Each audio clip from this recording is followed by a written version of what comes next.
de una, chévere. Sí, Buenísimo. pues, y además que gracias porque yo sé que vos, pues eres un historiador, pero pues te hace falta tiempo. Eh, Pero es cosa de esta temporada.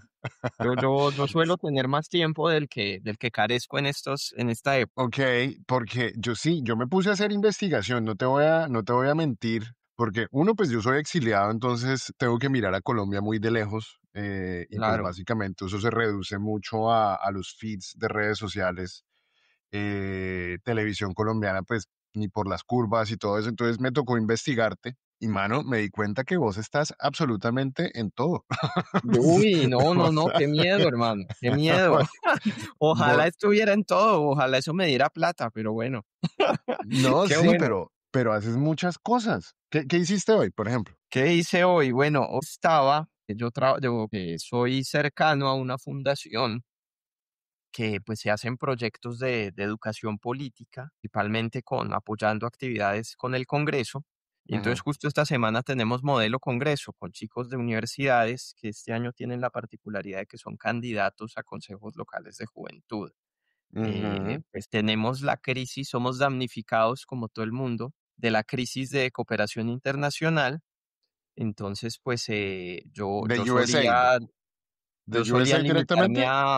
yo solía limitarme a actividades como conferencista y como Ujú, apoyo logístico, pero pues por esa crisis que tenemos, yo estoy este par de días como al frente de todas las actividades lo que solían hacer, lo que solíamos hacer con chicos del staff, y cosa que ok. nunca me había tocado. Y adicionalmente estoy al mismo tiempo con las actividades de RTBC.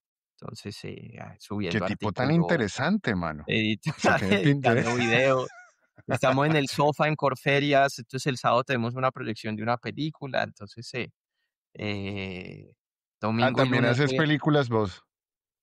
No, no, Digo, no, no, no, difundimos el material que ok, restauramos en Señal Memoria. ok. Y en la otra semana se vienen los 20 años de Radiónica, hermano, entonces solo va a tener el domingo para dormir. Qué bacano, qué bacano. Yo veo que vos estás metido en muchas cosas.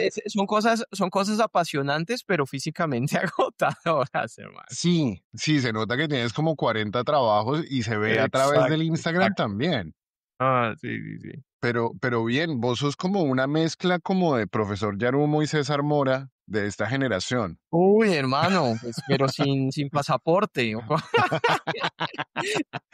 No. De No, toca pedirlo. hecho, Héctor Junior trabaja con nosotros ahí en Radiónica. Ok, ok. Vamos a hacer un video con él el otro mes, porque él tiene una anécdota buenísima de recién empezaba el programa de Héctor Mora. Ujú, A él le incautaron de una entrevista que le hizo unos miembros de la ETA. ok. Como el otro mes son 50 años de la muerte de Franco. Esta vaina fue en el Ajá, 76. O sea, Franco se había muerto, pero no el franquismo. Entonces eso ajá. fue ahí como ¿Y ¿cómo quién se se las llama eso? Un incautó? contubernio entre el gobierno español y el gobierno Ajá. colombiano para que no saliera al aire la entrevista que este man les había hecho, porque eran los miembros de la ETA que mataron a Carrero Blanco, que era el número 2 de la dictadura. Ok, uy, ¿cómo hizo para levantarse esa entrevista, mano? No, pues eso es lo que nos va a contar ese man. Y la Oiga, entrevista realmente no se conserva, se conservan es como 3 segundos, y es lo que ok, tenemos para mostrar. ok, ok, qué chévere, ese trabajo que vos pudiste ahí, integrar en tu rol como historiador y como comunicador, y luego hacer uso de ese archivo que usas para tu trabajo, pero también para entender no solo el país, sino el mismo sistema de medios públicos. Vos sos como Bueno, historiador yo también soy de los medios agradecido con la públicos. vida, eso sí hay que ser agradecidos con la vida porque pues uno siempre piensa la importancia de la gestión de patrimonio cultural, pero Ujú, tener el espacio y que se den las circunstancias históricas y políticas y sociales, para eso no es fácil. O sea, ujú. que tengamos algo como Señal Memoria en Colombia es una cosa única por lo menos en el barrio, pues. Ujú. Sea, tú no ves una cosa comparable en Ecuador, en México, ni siquiera con lo que es la industria audiovisual de México y lo que es la academia en México. Tú no ves Ajá. algo así. Sí. Pues Argentina tenía el archivo Prisma, que era un proyecto muy parecido. Estaba haciendo cosas muy interesantes, pero ya tú sabes, Argentina. Lo cerrarían. Sí, y Y lo han y es el segundo cierre, porque ya lo había cerrado Macri. ujú. Qué horror cómo les pica la historia, ¿no? Y sobre todo en Colombia es increíble tantos esfuerzos que hemos tenido que hacer como sociedad para desempolvar, para Mm. conocer nuestra historia, y además en un país que como que busca olvidar rápido, Ven, ¿cierto? paréntesis, ¿esto estamos ya en el podcast? Porque Ya esto está estamos bueno. grabando hace rato, Ah, marica. listo, listo, listo, listo, listo, listo. Sí. No fue sin presentación, de una, hagámosle. No, buenísimo. Felipe Arias Escobar es un historiador con cara de joven, pero que tiene 20 años de trayectoria en docencia, investigación y divulgación en libros y medios de comunicación. Hoy en día, para la gente que ve televisión, seguramente lo han visto en Señal Memoria, en RTBC, haciendo divulgación de todo tipo de contenidos históricos, pero con un ingrediente muy interesante y es una mirada alternativa a los relatos que siempre nos contaron en la universidad o en los colegios. Un afiebrado de la música, un bacán y sobre todo una persona que nos invita a repensar el pasado para entender el presente. Con con esta vista atrás me siento en el Tiny Desk, ahora que estamos hablando de medios públicos. Esto es esto es como la oficina de NPR. Sí, no, ya lo he visto, es un muy buen fondo, Eh, refleja que las horas yo de no sabía lectura por qué es ese formato. Esa es la oficina del director de de NPR. NPR. Mm, Ajá. que el man Y tiene una belleza oficina, claro, la usaron como set. claro, y pegó Claro, durísimo, yo creo que sobre todo por el lado de que la gente buscaba algo genuino y algo que lo hiciera sentir como identificable, como, oiga, pues sí, es una casa, es una oficina en cualquier lugar. Eso pone a esos grandes artistas, los pone como a mm. nuestra altura, digamos. Y ahora, digamos que estamos hablando de medios, es una reflexión que yo hago.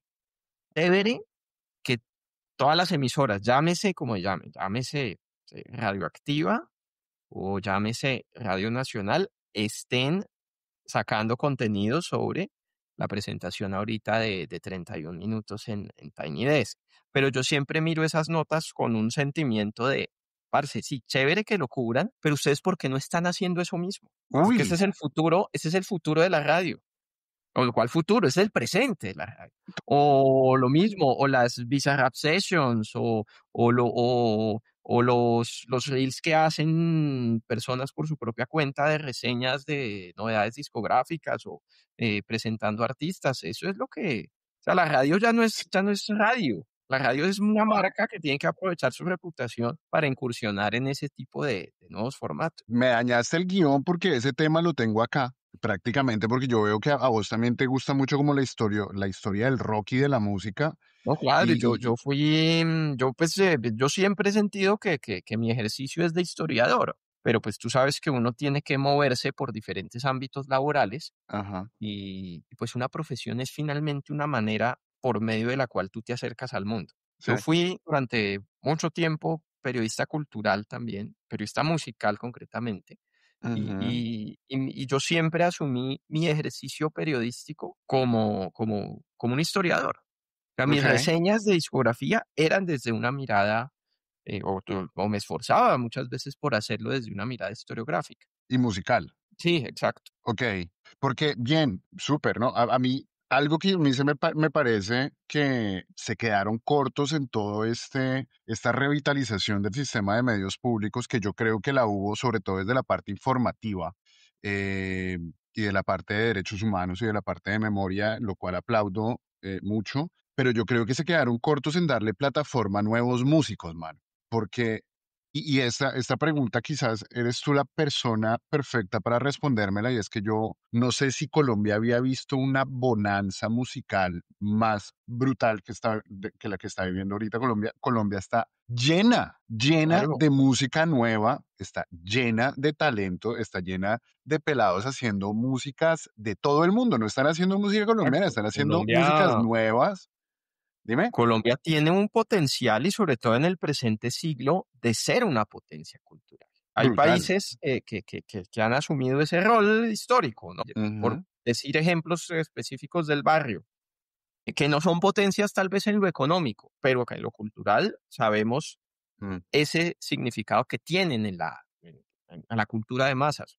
Puerto Rico o Jamaica y ujú, Colombia con pues una digamos reputación de su industria musical. Es un país desde hace tiempo llamado también a estar a la vanguardia también, tanto de ujú. la música comercial, aunque esas fronteras se han diluido también desde hace tiempo, la música comercial como la música independiente. Y Ujú, eso, en eso es muy importante que los medios sean conscientes y que la industria, también las industrias discográficas, ¿no? claro, Tanto claro. los grandes Y conglomerados como los independientes tengan ese rol. Y los medios públicos, hablando del tema, no pueden ser de ninguna manera indiferentes a ese esfuerzo. Tanto lo que es Radio Nacional como Radiónica, o las mismas emisoras de interés público, porque ujú, no solo son esas 2 las únicas radios públicas, se nos olvida, son entidades también llamadas, y lo han hecho históricamente, sí, por supuesto, a servir como plataformas de difusión ujú. de eso. Hago ahí el paréntesis, porque de pronto dicen: "¿Cómo así? ¿Cuáles más hay?". La policía, el ejército, la armada, las alcaldías tienen también Radios. emisoras.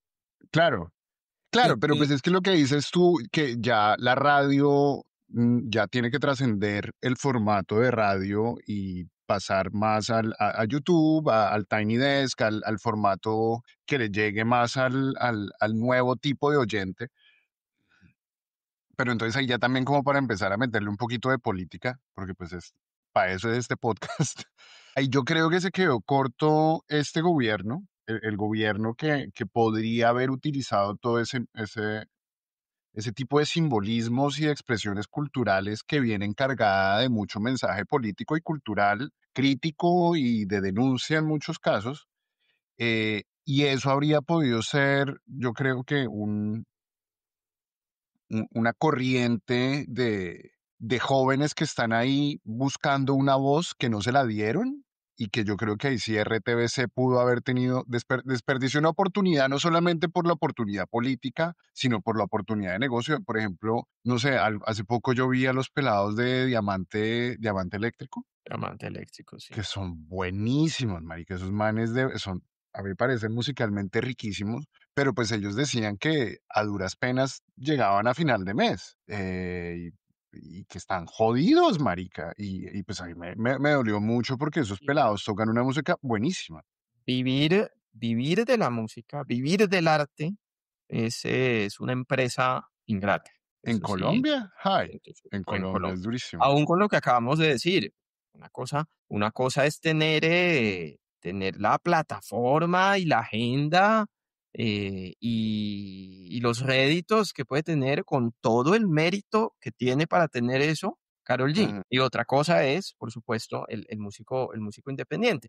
Y en eso ha fallado ujú, la industria, yo digo en general, porque, ujú, por ejemplo, hasta hace no mucho había una industria que alimentaba de una manera muy eficiente circuitos de festivales independientes, de conciertos. Ahora, digamos, ujú, como se le ha apostado de pronto un poco más a la gran industria, y en eso también, pues, los medios, tenemos que ser conscientes. Yo digo, porque, pues, soy parte también.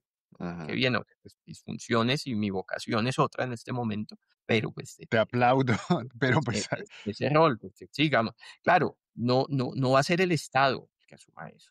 Pues, eso sí Pero hay pues es que que en el caso colombiano, en realidad, la industria no lo va a hacer tampoco, no, porque mientras no hayan no, audiencias, y yo no, creo que eso también hay, y para ser autocríticos de ambos lados, yo creo que las audiencias las audiencias colombianas preferimos al artista internacional en muchos casos, digamos, o, y tendemos a ignorar músicos maravillosos como por ejemplo Mm, Edson Belandia. ex y Edson hablando de Belandia es... política, sobre todo, Ujú, eh, esto ya es en sí un acto político, ¿no? Ya el servirle a una sociedad a través del arte es un acto político. total. Eso puede ser objeto de un montón de reflexiones desde la forma en que el arte genera dispositivos de movilidad social, de identidad cultural, de Ujú, construcción de un patrimonio que el Estado puede tener también el rol de salvaguarda, de promoción,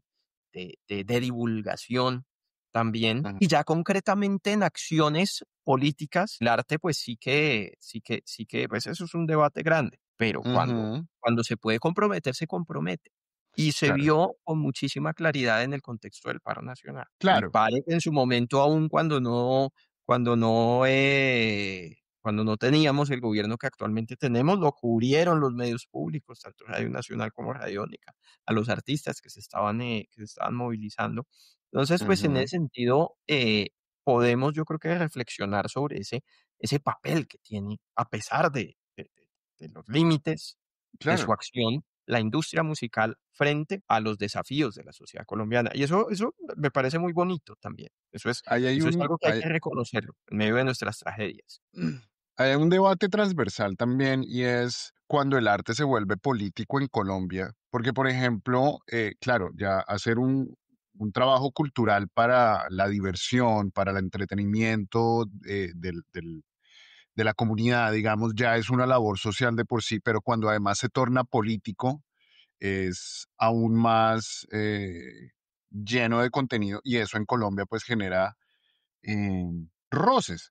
Y por ejemplo, yo me acuerdo muy claramente que en las épocas uribistas, eh, la farándula no hablaba de política, pero ni una palabra, porque sabían que se quedaban sin trabajo. Y estoy hablando de actores, estoy hablando de músicos, estoy hablando de comediantes, porque toda la hegemonía, los que pagaban, los que daban de comer, eran RCN y Caracol, básicamente. Y no fue sino hasta el paro nacional y hasta el estallido social que no empezaron a salir algunas voces por primera vez a manifestar solidaridad con el pueblo o a criticar pues a los Sí. opresores, Y ¿cierto? con unas consecuencias que pienso yo también llaman a la autocrítica de nuevo, de muchos. O sea, Ujú, creo que uno como artista, uno piensa lo que le hacen en redes a Adriana Lucía, de mandarle mensajes amenazando de muerte a sus hijos, y de que ujú, otros sectores, si no estamos hablando de gente de derecha, que es lo más horrendo,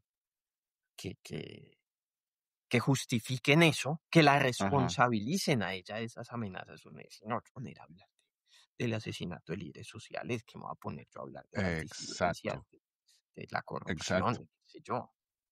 exacto.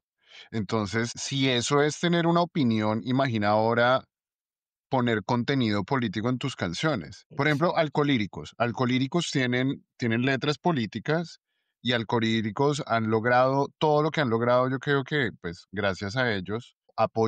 No sé si apoyo institucional o si, eh, no sé, no, yo creo que no han trascendido más allá del grupito de rap por eso, porque tienen contenido político, porque los tipos son buenísimos, pero no hay más apoyo, no hay más consenso, no hay más, eh, no sé, oportunidad para ellos. Yo creo que pues porque también fungen ese rol. Mm, Em, yo creo que tiene también que ver con los nichos también en los que emerges como una propuesta bueno, también. artística, eso yo, ¿no? Claro, hacer música independiente y hacer géneros como el hip hop o como el metal, en un contexto como el colombiano, pues te puede llamar muchas veces a hablar de política, ¿no? Ujú, No es lo claro. mismo, no es lo mismo hacer hard rock como el que hacía Van Halen, claro, es que vives en Los Ángeles, donde vivieran esos Ujú, manes.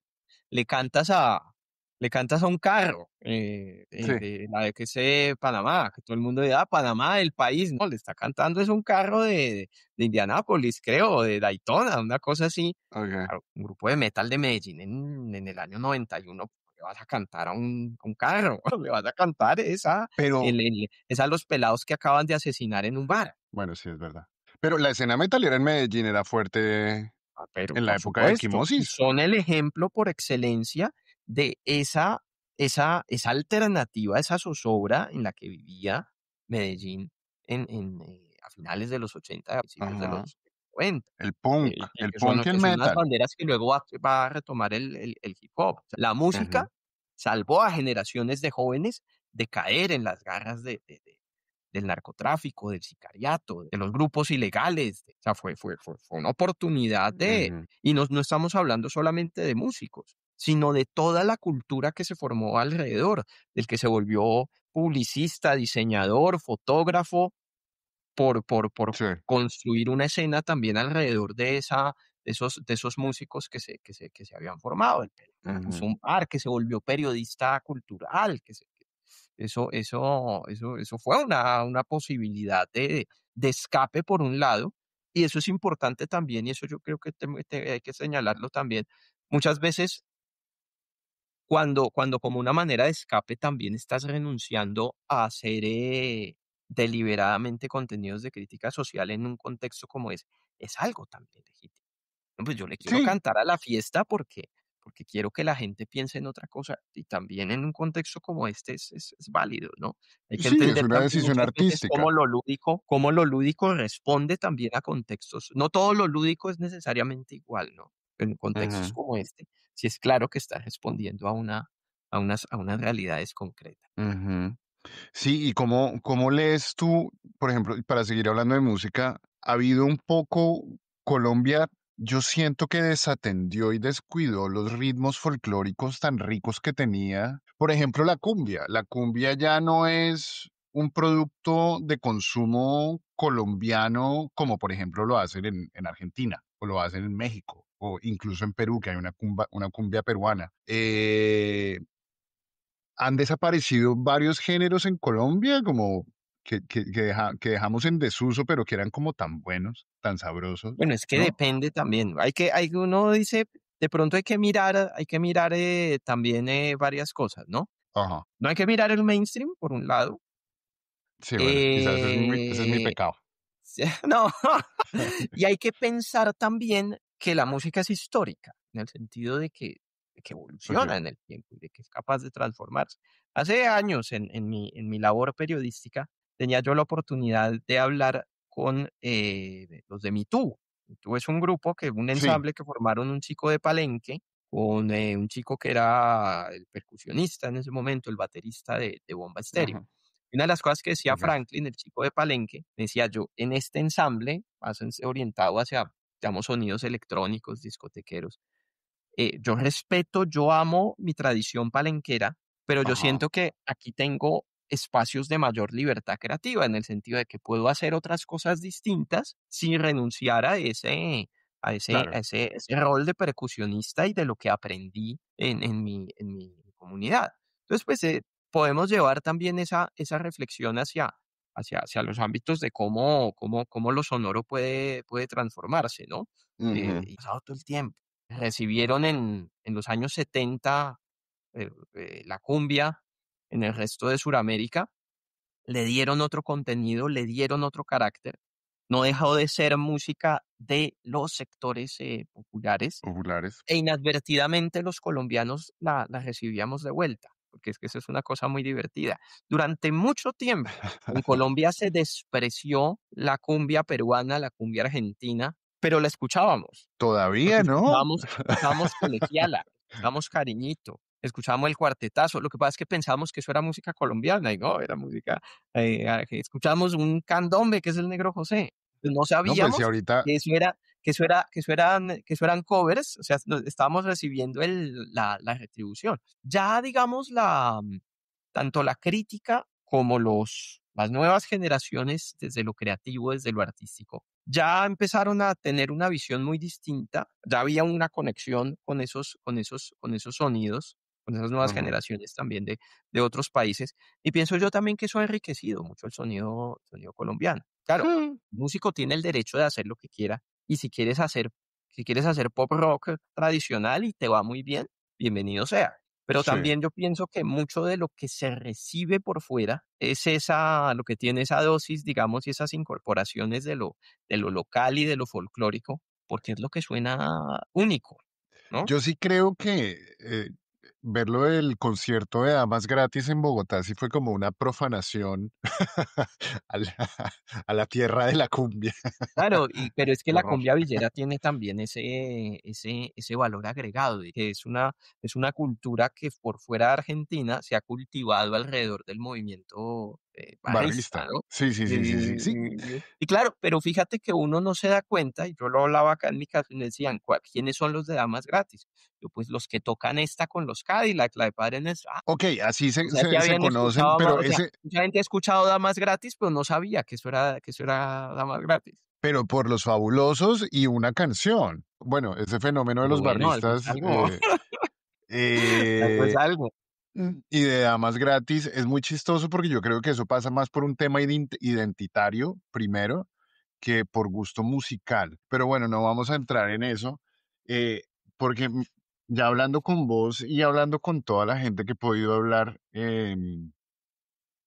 bueno, con varios, y estando en el exilio, sí, cada vez me doy más cuenta cómo Colombia ha sido una locomotora cultural. En realidad, Colombia tiene una riqueza cultural inmensa que para mí, o a mi juicio, ha pasado o desapercibida, o ignorada, o despreciada. Como que cuando nosotros crecemos adentro de Colombia no somos tan conscientes de ella, pero cuando salimos afuera, que eso me pasó a mí, empezamos exacto a ver cómo Colombia ha influenciado otros países.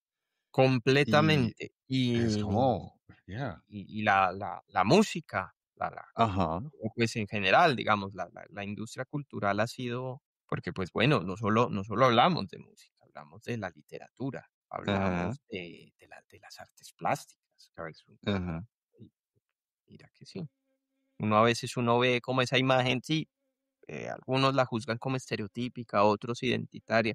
Esa imagen de un charro mexicano con su poncho y su sombrero recostado sobre un ajá. nopal tan emblemática y como ya convertida en un souvenir turístico, pues resulta que es una escultura de un colombiano, Rómulo Rosso, ¿Así?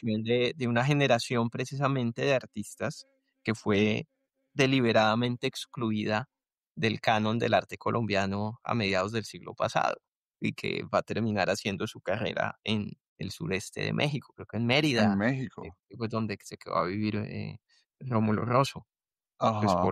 México por uno de muy, ejemplo de muchos, ¿no? es muy chistoso. Yo viví en Cartagena unos años y conocí, ay, a estos manes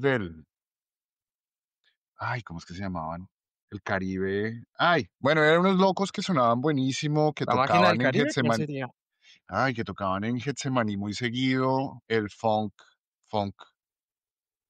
el Caribe ¿Sería quién Funk. es? ¿La Máquina del Caribe, cuál sería? No, Caribe Funk, creo que se llamaban. Ah, okey, sí, sí. Bueno, el tema era muy, siempre era muy chistoso y como que Colombia no terminaba de presentar la oportunidad completa. Entonces ellos eran cartageneros, pero se habían vuelto famosos en Barranquilla, entonces, y ahí fue que la gente en Cartagena les puso cuidado, ¿no? Era muy chistoso. Y los artistas de Ah, sí, Barranquilla se mira, tienen que ir a Bogotá para que les puedan cuidar en Barranquilla. Y los de cuando Bogotá terminan yéndose para México, cuando Totó la Momposina se vuelve una estrella en Colombia. en Entonces Bélgica.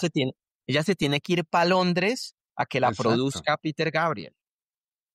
Y ahí es cuando, La ¡uy! produjo La Peter Gabriel. colombiana que la produjo, claro. Y entonces ella sale La Candela Viva en el año 93 y, se convierte en esa revolución dentro de la música en Colombia, porque tanto para los folcloristas como para la Ujú, música popular, es que dentro de los ingenieros de ese, de ese ensamble que se monta allá en Londres, en Real World, en el estudio de Peter Gabriel, y un muchacho que trabaja como ingeniero en esa grabación, queda enamorado, no, yo me tengo que ir a Colombia a descubrir esto con esto. okey, Ese tipo es Richard Blair. okey.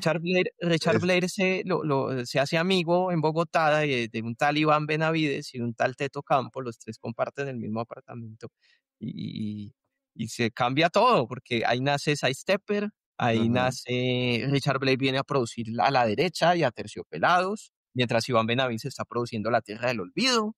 Entonces, eso, okey. Sí, ahí empezó a andar buena parte de todo, sin desconocer que había unos procesos precedentes, puesto, pero ujú, ese es como el parteaguas, pero mira cómo es la vida. O sea, sí, no sé, Totó la Momposina no era, por supuesto, una desconocida, pero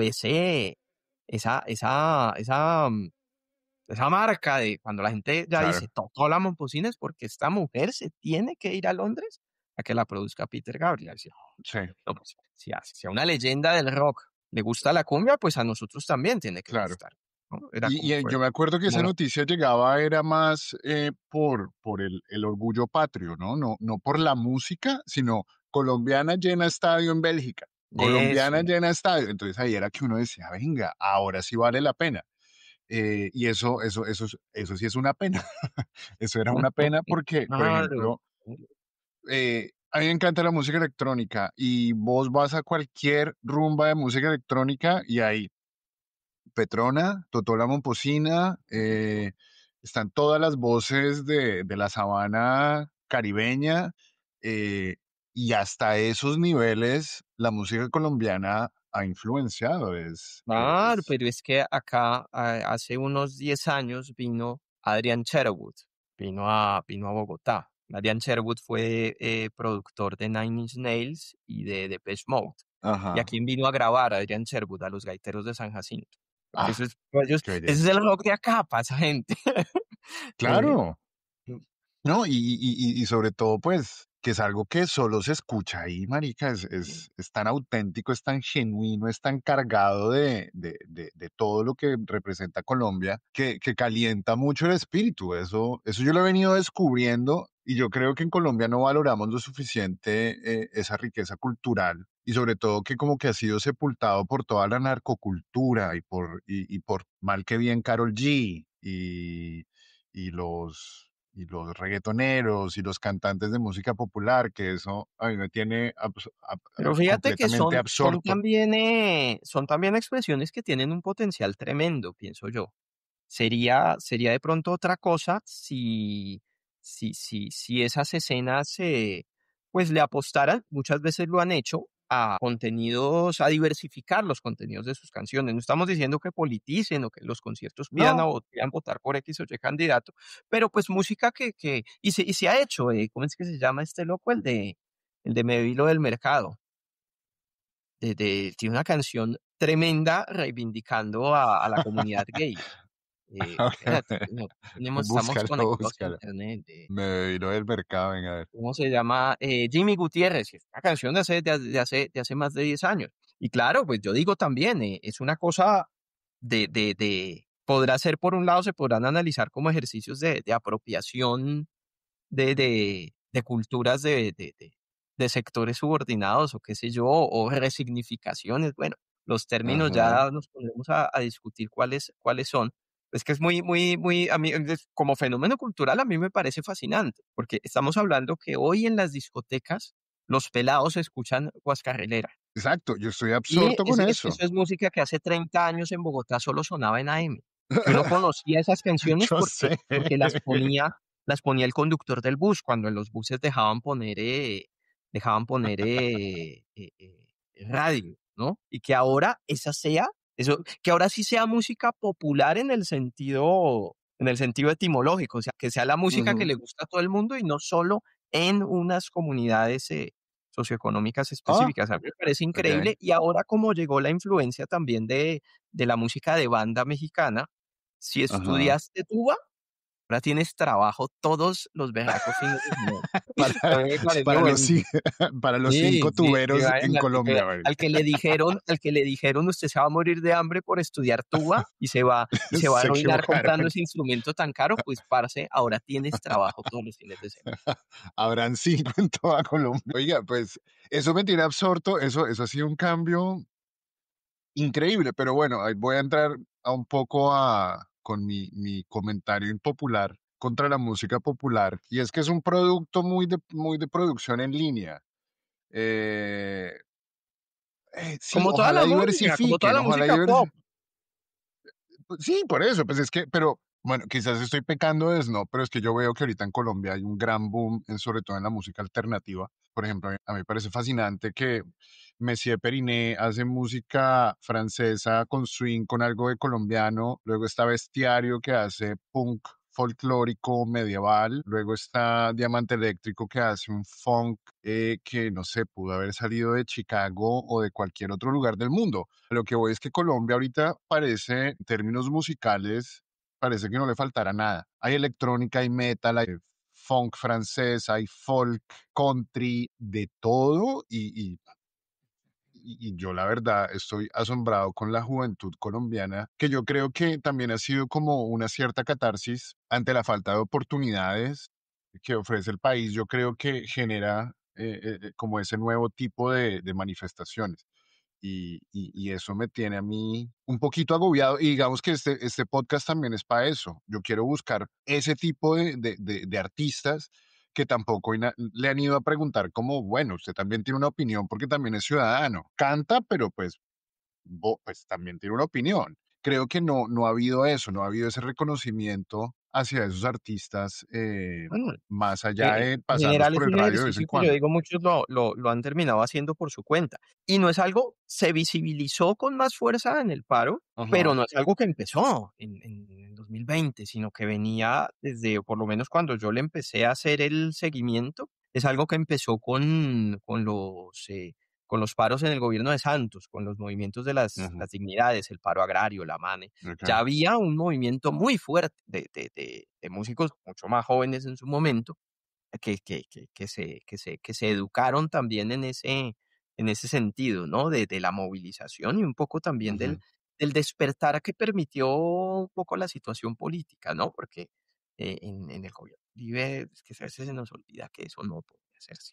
Y No, es que no se no podía. solamente por echarle la culpa a Uribe, es que había una situación política donde ser joven era muy difícil, hace Claro, 25 años, hace 20, 25 años. Lo que pasa es que uno en sí. Bogotá no lo notaba. Y uno como, pues, por mi caso, un estudiante de universidad privada en Bogotá, pues y los medios tampoco hablaban de eso, pues. No, pues es que te voy a Ser metalero en Valledupar o en Santa Marta, los mataban. total. Tener dreads en el Urabá, ser barrista y coger un bus y atravesar el Magdalena Medio, en cualquier momento te bajaban y se sabía que alguno de esos muchachos de ese bus no volvía. Claro, no, bueno, paréntesis, porque pues seguramente no has escuchado las 25 horas de podcast que he hecho. Ya varias veces lo he mencionado y pues yo fui exiliado porque a mí me amenazaron, marica, por bocón, porque yo tenía un grupo de movilización estudiantil contra el TLC por ahí en el 2006. Entonces, Imagínate, pues imagínate, nada imagínate, más y nada menos que me puse a mariquear con el negocio que estaban buscando en ese momento, que era el TLC. imagínate. Y bueno, sí, yo estuve en Bogotá y a mí, por bogotano y por estudiante de universidad privada, me dieron el tratamiento suave, que fue llamada con amenaza, llamada anónima, que yo creo que ese era el tratamiento premium, el tratamiento light. Ese era el tratamiento. Se nos olvida el país que tenía. O nunca nos Sí, enteramos también, que mucha esto es gente. algo. O sea, uno Ujú, a mucha gente no puede pedirle que no recuerde lo que no supo que pasó también, por muchas razones, que claro. no era fácil tampoco. No había Ujú, los medios tampoco como tampoco. para que Y nos además que enteráramos a veces de esas cosas.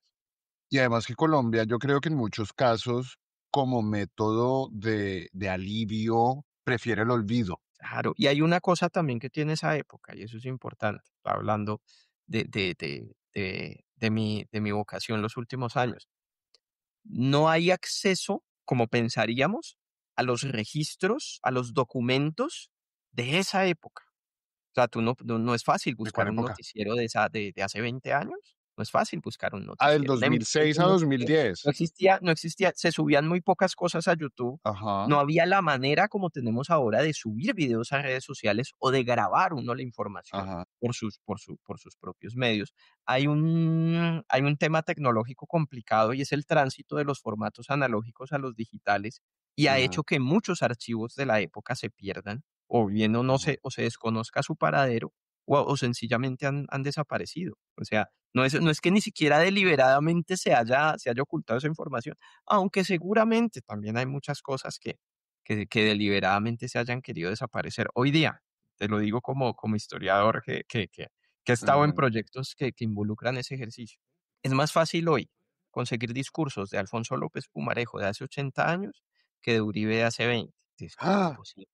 Prendías el televisor te metían a ese man por los ojos, Ujú. por ese mismo Por, motivo. por- Y bien. pasa en todos los ámbitos de la cultura. Ahorita que estamos hablando de música, también una serie que estuvimos haciendo, Nación Rebelde, es más Ajá. fácil conseguir videos de los Yetis de los años 60 que de 1280 almas de hace 20. No jodas.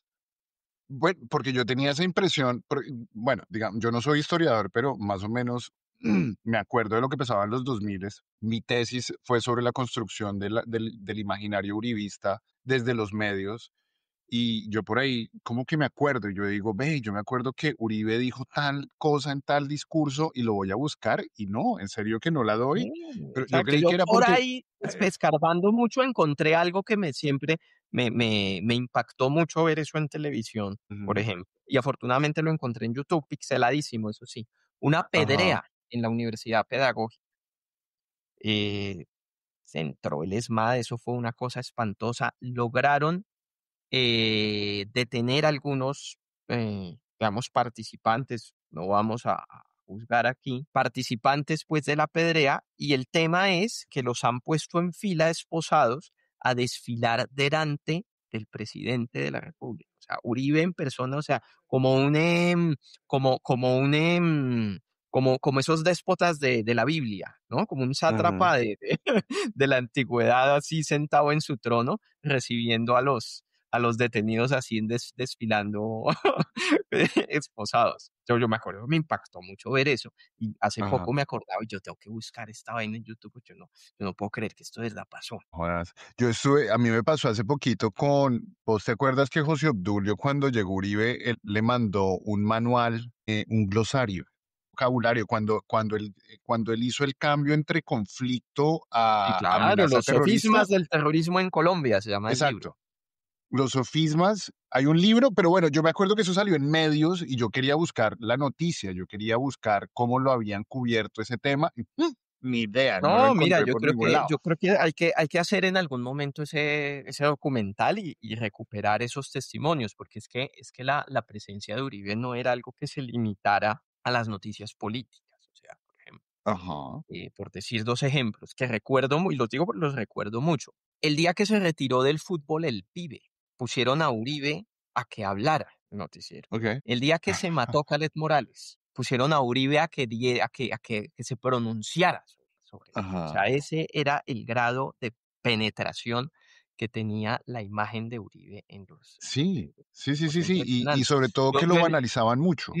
Claro, de pronto uno piensa que eso no ocurría en el pasado, porque pues obviamente yo estaba en la universidad en esa, en esa época, Ajá, pues uno más pequeño, uno no tiene de pronto el criterio ni el interés de mirar esas cosas, pero ahora metiendo, por ejemplo, la cabeza en los archivos, me he dado cuenta, por ejemplo, que el gobierno Gaviria tuvo también manifestaciones así, pues, ahorita metiéndose a archivos de noticieros que nos ha tocado investigar esos documentos. ajá, Eran unas cosas increíbles, de cómo, por ejemplo, pusieron un teléfono satelital en la Plaza de Armas de la Casa de Nariño para que Gaviria llamara a la Casa Altino.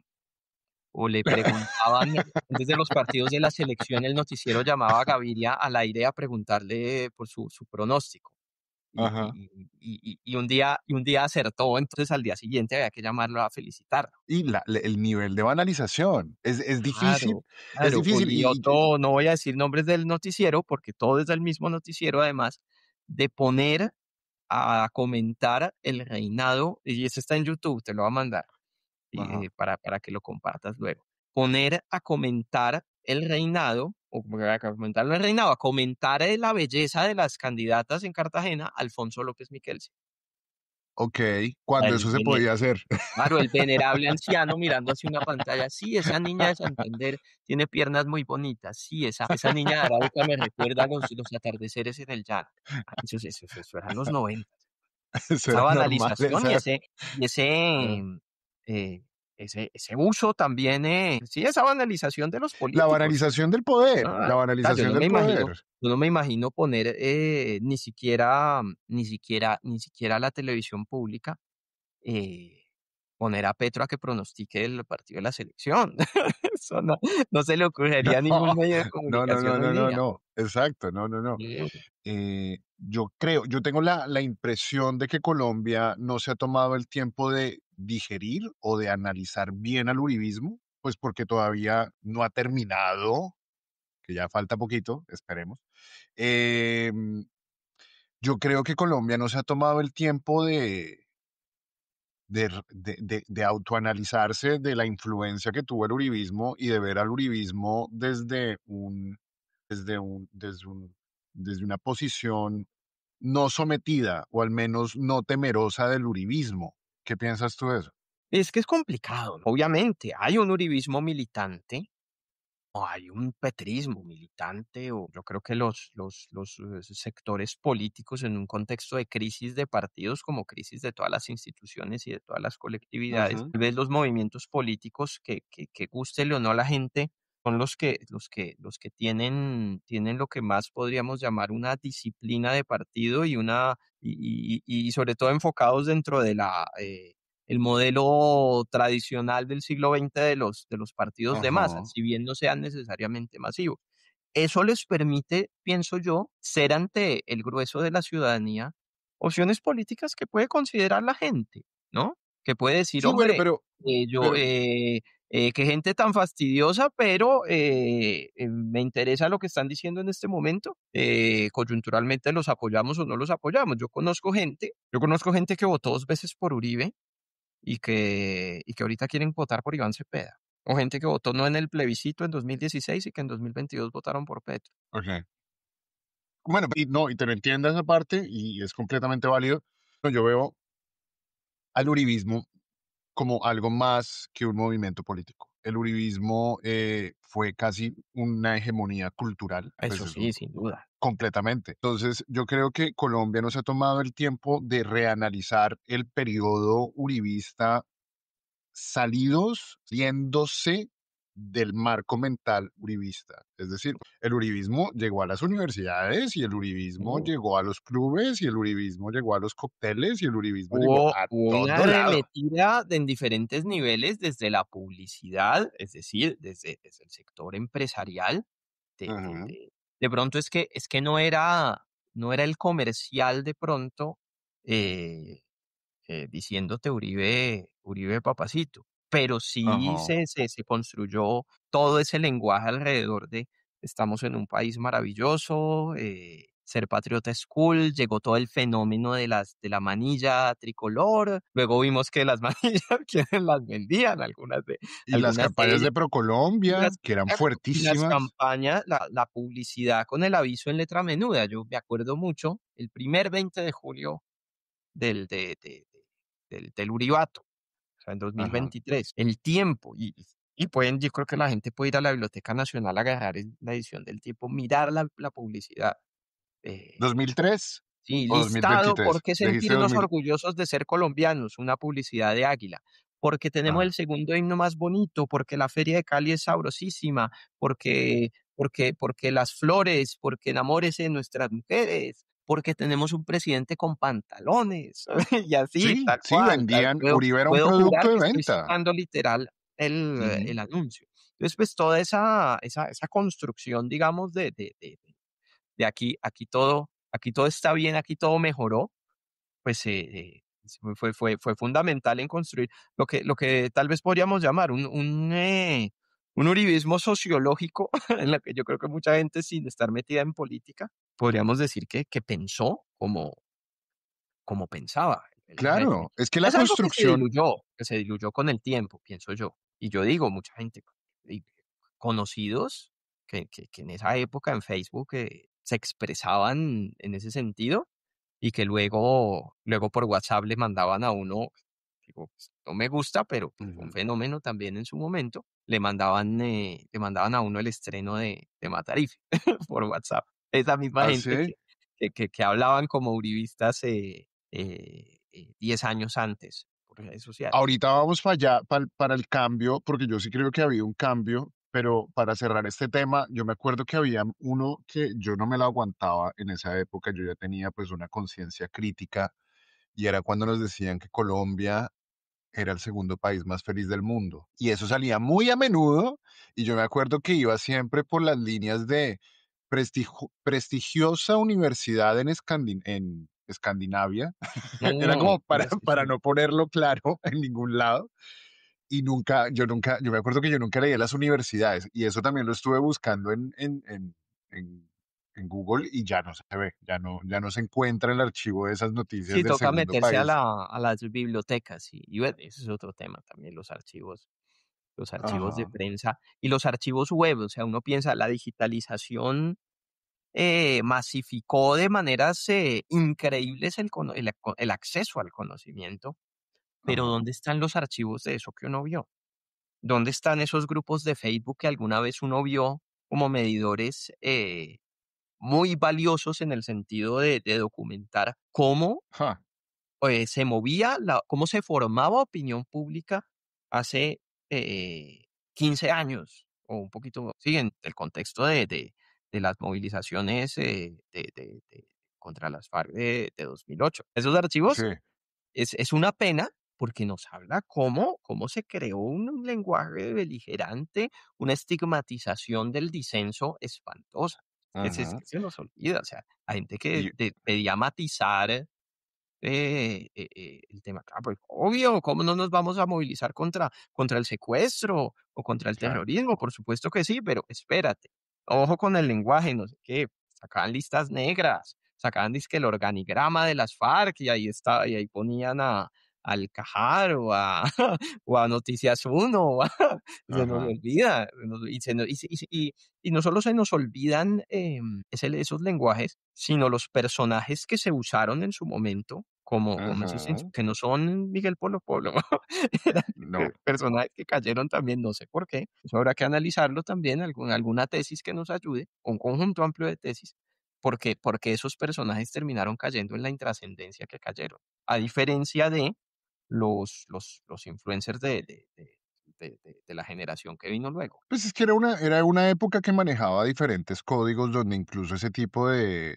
políticos de la ultraderecha en esa época que además gozaban por el velo de la peluchización de los medios. Eso, que hay, que qué desayunó hoy, doctor, que qué piensa de la reina.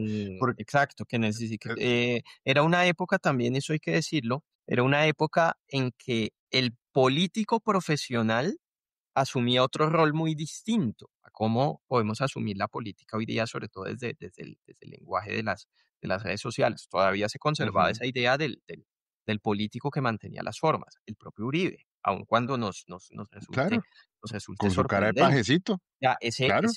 ese Uribe confrontacional, casi sociópata, porque pucha, hay que decirlo, es un Uribe que se exteriorizó, a partir de cuando abre su cuenta en Twitter y cuando termina la presidencia. Ajá, ajá. Por supuesto que tenía unas salidas espantosas, por supuesto que sí, pero todavía estaba ese rol de que lo podemos comparar, por ejemplo, con Duque. O sea, el político que hacía cagadas, pero que tenía cierto, o se ponía ciertos límites en cierto tipo de decisiones por, por miedo a su al mantenimiento de su imagen Ujú. o a ser criticado por los medios o por el establecimiento. No, pues es que él siempre logró llenar ese perfil de pajecito de capilla, pero con la enjundia del nieto favorito de la abuela, que le permitía hablar con esa altanería. Pero ven, para volver un poquito a mi tesis y a ir reuniendo un poco lo que me has venido diciendo de la dificultad de encontrar archivo de la época, de cómo el tema y la memoria ha cambiado y cómo tendemos a olvidar muy rápido. Entonces sí es verdad que Colombia no ha podido digerir el uribismo desde una perspectiva histórica crítica, salida de lo que era el marco mental de esa época. ¿Sí me hago entender? Es decir, lo Sí, que quedó registrado fue la mierda que nos metieron por los ojos y se recuerda distorsionadamente. Además, mm, Colombia no ha tenido la oportunidad o no ha, pues, no ha tenido el tiempo, la oportunidad, la seguridad, o seguramente con la Comisión de la Verdad y todo esto, seguramente se dieron pasos muy grandes, pero no hemos podido definir al uribismo y ponerlo históricamente con una mirada rigurosa, no temerosa y libremente crítica. sí, eso es cierto. Por supuesto que ya se ha investigado y hay trabajos académicos que se han encargado de estudiar diferentes temas alrededor del gobierno Uribe. Por ejemplo, Ajá, ¿cómo es que se llama? El de La Roche, de Fabio.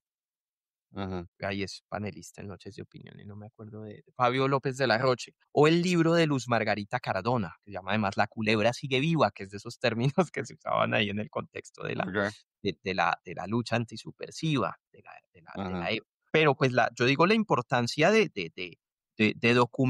documentos y de divulgar esa memoria, divulgarla a diferentes ámbitos, desde la producción audiovisual, desde el trabajo periodístico que se hizo en su momento. Otro ejemplo extraordinario, el libro de Julián Martínez sobre el DAS, eh, desde brutal. lo que tenga para decirnos, ojalá de algún momento, un sistema de justicia transicional, un sistema de memoria histórica, de resarcirlos, de satisfacer los derechos de las víctimas que tuvo también ese régimen, así como se está buscando satisfacer los derechos de las víctimas de la violencia Ajá, de los grupos guerrilleros y paramilitares. sí, Entonces yo creo que con esos esfuerzos se aportará mucho, sobre todo a recomponer ese pasado y a poderlo mirar de una manera mucho más crítica. La sociedad yo creo que está preparada para eso, porque sí, tenemos una generación distinta, tenemos una información que no teníamos hace 20 años sobre ese pasado. Y, y yo digo que en medio también, y eso no hay que mirarlo necesariamente como algo malo, pero en medio de la manera cómo se ha dado la contienda política actualmente, pues ahí sí que más dadas que nunca pueden estar las condiciones para abrir un debate ajá. sobre ese pasado, ¿no? Entonces, por Y, ejemplo, perdóname, hace 19 años, los medios para el contexto de las elecciones de 2016 solo podían decir: se cayó este helicóptero donde iba Pedro Juan Moreno. El señor Jaime Gómez desapareció y no sabemos cómo ni ujú, por qué. Hoy y día solo ya queda sabemos. registrada la versión Sí. oficial. Hoy día ya sabemos que una funcionaria del aeropuerto La Herrera fue asesinada, por lo que solicitó investigar las causas de esa caída de ese helicóptero. Y hoy día sabemos también que el Estado desapareció y asesinó a Jaime Gómez, por ejemplo, en el contexto de Ujú, las elecciones. Hoy día tenemos acceso a una cosa que no, que simplemente nos preguntamos por qué eso está, porque que recorría uno las calles de Bogotá o Medellín en esa época y veía grafitis donde la palabra Uribe estaba tachada. Desde sí, algunos años después sabemos que eso fue una directriz del DAS, por ejemplo. Entonces, mierda, sí, sí, y y todas hablamos esas hoy de cosas se culto van a la olvidando. personalidad, imagínate. Y increíble, mira que todo eso que vos me cuentas, yo ya lo sabía y se me había olvidado, marica. Claro, claro, es que nos ha pasado, a este país le han pasado Es tantas cosas increíble. y es una Muchas cosa tan de la cosas, inmediatez y pasa una cosa y luego otra que uno se le olvidan las vainas. Eso pasaba muchas hace 20 cosas. años. Y además que Mm, es difícil reconciliar como algún sentido de memoria, sobre todo cuando todos los días alguna figura mediática reescribe la historia. Todos ah, los días. no se nos Si no olvida. es, por ejemplo, Joachim Ackerman diciendo que nunca se había visto tal barbarie política en Colombia. Que es como, ¿qué? Pero, ¿cómo puede un No, investigador? una frase O, me anticipo, así como los Simpson, voy a predecir el futuro. dale.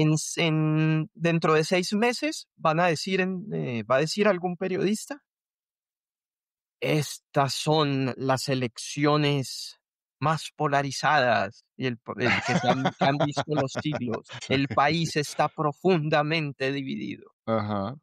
Sí, seguro, Mm. seguro. Pero bueno, esos son los más oportunistas, pero a mí los más peligrosos, porque bueno, esos son lugares comunes que ya como que en Colombia en cualquier día es más polarizado que el anterior. Pero, por ejemplo, la Cabal la semana pasada salió a decir que los falsos positivos eran un mito, un mito. Y es decir, estamos todavía bajo el influjo de una fuerza que cometió atrocidades documentadas históricamente en historia reciente, pero además esas mismas fuerzas reaccionarias siguen activas, ostentando poder y además distorsionando la historia y acomodando la historia con el beneplácito de los medios. Sí, y eso es una reflexión también, yo creo que los expertos en medios, tendrán que obviamente hay voces críticas, pero pues hay que mirar cómo se influyen de alguna manera en sobre todo los medios grandes, los medios corporativos, o todos, ojalá todos, de, de, de caer en esa idea eh, de todas las voces, todas las opiniones. Ajá, Y no es que fueran mejores de pronto los medios de comunicación hace 30 años, pero no ajá, existía esa mirada. Una cosa que permitió, por decir una cosa, y de esos logros de nuestra Constitución, es que la educación sexual se volviera un objeto de política pública en el año 93. Es porque los medios se pusieron de parte de esa causa y dijeron, esto es importante para la sociedad. Y eso fue el precedente que hubo fue porque en una escuela rural en Cundinamarca, una profesora fue despedida de su colegio por eso, ella puso una tutela, el caso llegó a la Corte Constitucional exhortó al gobierno para esto. Los medios se pusieron de parte de la profesora y de parte de esa causa. Una causa una cosa que fue un incidente que ocurrió en una vereda en Venta Quemada se convirtió en un tema de interés nacional y que iba a tener consecuencias para todo el país. Una cosa de estas no puede pasar hoy día. Hoy día ponen a la víctima de esta persecución, ah, que afortunadamente fue protegida de la manera en que fue protegida por el Estado, la ponen a confrontar con con el representante a la Cámara del partido confesional a crucificar a esta mujer ¿por qué sí, por qué estamos hoy debatiendo si las terapias de conversión son buenas o malas? ¿Y por qué ponemos a un lado de la la balanza historia unos y al otros revés. a decir que es lícito que torturen jóvenes o amplificar las mentiras que se dijeron por la estigmatización contra dos jóvenes que en un parque en Fontibón que estaban cogidos de la mano hace unos años? Ajá, ajá, Eso hace 30 años no pasaba, y te lo juro. Y podemos mirar la prensa, podemos sí. mirar los pocos espacios que tuvo expresión la opinión pública, que seguramente sí había voces estigmatizantes, pero es que también hay la responsabilidad social, también está, y no estoy siendo arbitrario, no estoy siendo dictatorial, esto pasa en los países que enaltecemos como modelos de la democracia liberal. Que hay voces que son contrarias a la democracia y esas voces no le damos voz, punto. Lo Ajá. pasa en Alemania, por decir, por decir un caso, ¿no? Pero aquí eso es comunismo, aquí eso es las cartillas, ¿no? ¿Vos sos zurdo? Depende de escrituras, sí. Pues No, porque pues probablemente lo invité a la bodega. quien me escuche probablemente lo concluirá. No milito en en ninguna colectividad, Ajá. pero pues sí puedo considerar, puedo considerar Eh, mis Está ideas, haciéndole el quite que al muchas de mis compromiso. ideas políticas muy probablemente coquetearán con la socialdemocracia, por lo menos. Sí, Sí, porque yo pues no creo que sé, a ver, de ¿cómo? todos mis invitados, vos sos El menos mamerto. el menos mamerto, el menos militante o al menos el que menos toma partido, digamos. Pero pues sí, si uno lee entre líneas lo que vos analizas y lo que vos cuentas, siempre has tenido, por lo menos leyendo tu libro, como matizar el relato oficial. Ya eso de por sí es bastante subversivo, marica. Eso es Ah, no, sí, prácticamente ponerse uno la no es, boina. digamos, toda identidad es situacional, yo pienso, Ajá. incluyendo la política. Habrá cosas que me gustan del gobierno de Petro y habrá otras que no. Pero yo digo también a la hora de pensar qué alternativa puede ser a esas cosas que no me gustan, yo sí soy un convencido de que de ninguna manera tiene que ser opción una agenda como la que maneja el Centro Democrático, o una agenda Sí, a cambio de la volver atrás no. Mm, sin desconocer, porque eso también, yo creo que en democracia hay que reconocerlo. Hay personas, hay políticos decentes en el centro democrático, en la derecha, como Uy, en la no, izquierda, no, no, ni por pues el putas. Ahí decentes sí en el estamos en sentido, no desacuerdo completamente. digo, decentes en el sentido en el que se puede hacer un debate responsable y civilizado de las ideas, así no esté uno de acuerdo con ellas. Hay una cosa que yo, sin comulgar con muchas de sus ideas, yo he aprendido de ver en la actividad en el Congreso, de ver cómo recibían con abrazos, como mi maestro, los representantes a la Cámara del Centro Democrático de Germán Navastalero, o de Ajá, ver a una persona que yo digo que está en mis antípodas, que es Uzcategui, juntándose con Irán. Sandra Ramírez, porque entre los dos tenían que organizar una audiencia pública de víctimas. Pero a las malas. Pero pues lo hicieron. Y yo pues, que voy a Ujú. estar ahí, ¿no? Y como estar tú y yo haciendo este podcast. No, Entonces, sí, bueno, y no, y esa es una cosa que yo muchas veces le enseño a los chicos cuando hacemos o las visitas guiadas, ahorita el modelo Congreso. Es importante ajá, disentir, es importante construir, tener claro. programas estructurados que se diferencian de otras opciones políticas. Pero hay momentos en los que esos antagonismos tienen que negociar puntos en común. Por eso atrás bueno, atrás en la mesa directiva, pero adelante los parlamentarios tienen un mural de Obregón que simboliza un poco eso. A veces nos Ajá. olvida, ¿no? Unos cóndores y unos peces que van en direcciones opuestas, pero hay un punto en el que hay una partecita en el mural en el que se terminan encontrando los dos grupos. Deberían poner el de Débora Arango, el de los chulos comiéndose a la Ah, República. no, pues imagínate, sí, ese, bueno, hay uno, lo que pasa es que no lo analizamos así. Está el mural de los comuneros, donde aparece José Antonio Galán ahorcado, ¿no? Ok. Ese es una representación de cómo históricamente en este territorio el Estado acostumbra a desconocer los acuerdos que hace. Tradición. Eso es una tradición Una del Estado tradición desde colombiano. la época de los palenques y desde, desde la UP y desde tantas cosas. Total. Y bueno, bien, yo, para cerrar, yo también tengo muchas críticas para Petro y bueno, no vamos a entrar en eso porque pues de hecho ese tema ya está muy pasado de moda en este No, pues podcast. ya, No, pero, desgraciadamente el gobierno de Petro se acabó en febrero, ¿no? Se acabó el día del Consejo de Ministros casi. yo soy más matizado, no quiero que se me salga aquí el petrista, pero yo creo que el tipo ha capeado su tempestad de 4 años de una forma muy digna, porque el Eso. tipo ha estado en una tormenta muy hueputa. No, en serio, yo nunca habría querido estar en los zapatos de Petro, pero bueno, para pasar del tema de Petro, y porque yo creo que en realidad el proyecto progresista tiene que trascender a Petro, pero una de las cosas que yo le agradezco al camarada Gustavo Francisco es que quizás sí propició, más allá del quiebre, perdón, más allá del quiebre político, más allá del quiebre electoral, pues que es evidente e histórico y no se lo quita absolutamente nadie porque tumbar al uribismo era una empresa prácticamente imposible para un solo hombre. Exacto. Si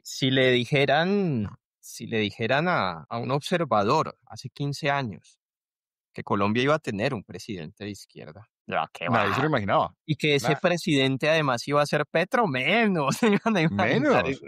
Eso menos. era, eso yo creo que no estaba en las cuentas de nadie. En las cuentas Hace de nadie 15 y años, menos o que hace un 10 incluso. personaje, una figura, porque el tipo apareció en el modelo caudillo, fue él fue el que reunió, el que creó sus propias bases, él fue el mismo que se puso allá. Pero bueno,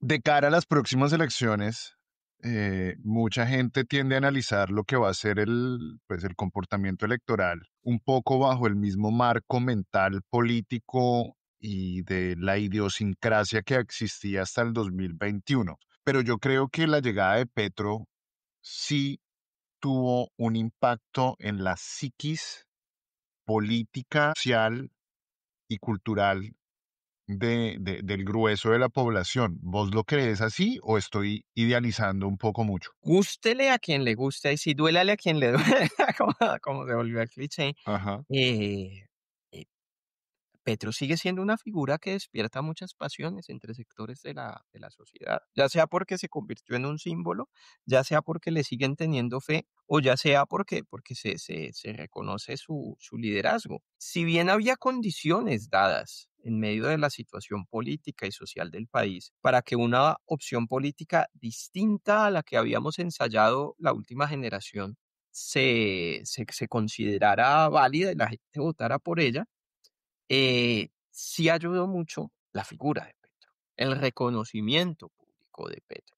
Habrá gente que diga: "Uy, en la vida le vuelvo a votar a este tipo seguramente", y eso es también lícito, pero también habrá que entender por qué hay razones por las que mucha gente sigue diciendo, bueno, si está Petro o sea, yo no creo que tan acertado sea cuando Petro ha dicho varias veces que si estuviera la reelección, yo arrasaría. No sé qué tan probable sea, pero que mucha gente, Ujú, y mucha es mucha, votaría por él ujú, y que mucha gente se va a decidir, va a decidir su voto el próximo año según el guiño.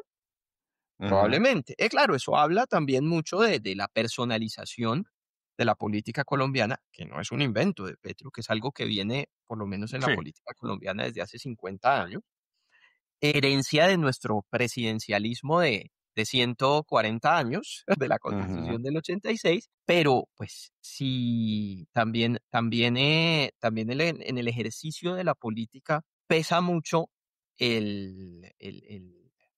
el aprovechamiento de esas coyunturas. Y yo creo que mucha gente también dentro de las banderas de un proyecto progresista dijo en 2022, como dirá en 2026, si lo que permite la viabilidad de este proyecto es este liderazgo, pues probablemente tengamos Petro para rato. Así en más de una ocasión en sus intervenciones uno diga: "Jueputa, cállate". Pero son intervenciones que siguen generando mucho fervor. Y bueno, pues también como ciudadanos tenemos derecho, ¿no? Porque, ¿qué necesidad, marica, tienes de hablar eh, de que de que de que la mujer bonita en el M19 consolaba a Ah, los heridos, sí, como las mujeres de Solás de los japoneses en la Segunda Guerra Mundial casi. Y bueno, sí, sí, sí, sí, ya cruzaba entonces, bueno, algunas líneas, tengámoslo, ojalá incluso para sí, mí. lo vamos a tener para rato, pero ojalá sin esas salidas, sin esas pendejadas. Sí.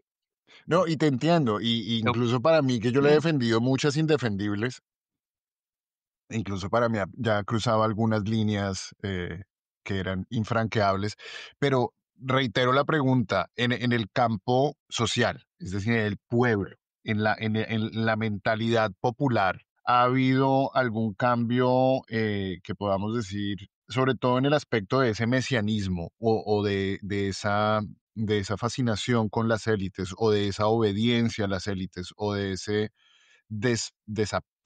desapego a la política? ¿Vos crees que la llegada de la izquierda en cabeza de Petro, pero la llegada de la izquierda o de un gobierno que al menos le habla como adultos a la población, que eso yo creo que sí, Petro con todo y sus gazapos retóricos y poéticos y anatómicos a veces, ¿vos crees que sí? Es decir, el electorado, no Petro, el electorado, la masa, ¿ha cambiado en algo por la llegada del gobierno progresista?